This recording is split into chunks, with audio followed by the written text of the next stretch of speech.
एक तरफ भारतीय जनता पार्टी होगी जो 3/4 से अधिक सीटों को पा करके प्रचंड बहुमत की सरकार बना रही होगी, दूसरी तरफ कांग्रेस, सपा, बसपा ये सभी दल होंगे जो 20% की लड़ाई के लिए माथापच्ची कर रहे हैं। तो ये 20% कौन है? ये 20% वे लोग हैं जो राम जन्मभूमि का विरोध करते हैं, काशी विश्वनाथ धाम का विरोध करते हैं, मथुरा वृंदावन के भव्य स्वरूप का विरोध करते हैं।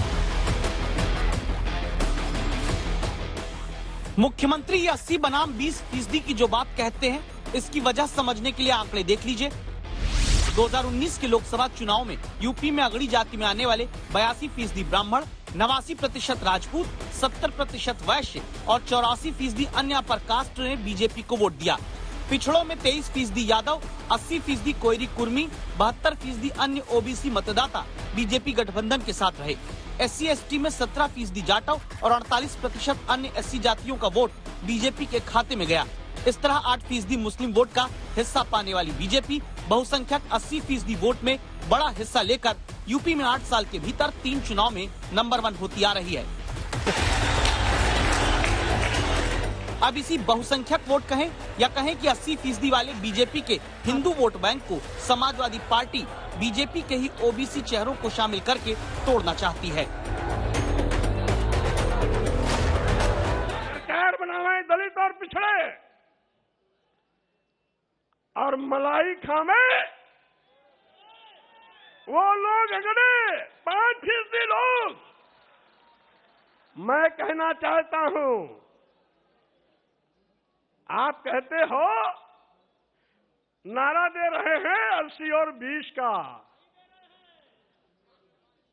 और मैं ये कहता हूं 80-20 नहीं, अब तो होगा 15 और 85 का। भीमराव अंबेडकर जी के बनाए हुए संविधान को बचाने के लिए, दलितों पिछड़ों के आरक्षण को सुरक्षित रखने के लिए हम माननीय अध्यक्ष जी ये सब इकट्ठा होकर के आपको 10 मार्च को मुख्यमंत्री बनाने के लिए आज हम संकल्पित हैं। योगी जी या बाबा जी कोई भी हो, मैं ये कहना चाहता हूं, मुख्यमंत्री की कुर्सी पर बैठ करके पाप करोगे और साथ ही साथ दुहाई देगो हिंदू की। क्या आपकी नजर में कुछ बड़ी जात के लोग हिंदू हैं क्या? अनुसूचित जात के नहीं है, अनुसूचित जनजात के नहीं है, आदिवासी नहीं है, पिछड़े वर्ग के नहीं है, तो वही 10-5% अगर आपके हिंदू हैं तो आपका खटिया खड़ी बिस्तरा गोल होना तय है, क्योंकि बंटवारे की लाइन आपने खींच दिया है। ओबीसी वोटर अब तक यूपी में बीजेपी के साथ पिछले 3 चुनाव में चुंबक की तरह चिपक कर सत्ता का लोहा मनवाते आ रहे हैं। चुनावी गणित के इन आंकड़ों को हमने आपके लिए निकाला।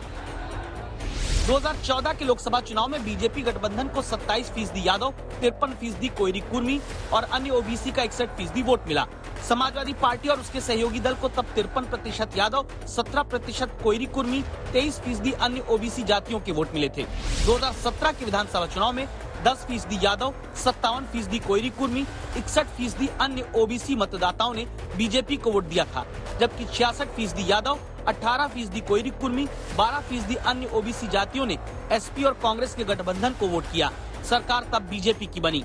2019 के लोकसभा चुनाव में 23% यादव, 80% कोयरी कुर्मी और 72% अन्य ओबीसी मतदाताओं ने बीजेपी गठबंधन को वोट दिया, लेकिन 60% यादव, 14% कोयरी कुर्मी और 18% अन्य ओबीसी जातियां सपा बसपा महागठबंधन के साथ रहीं।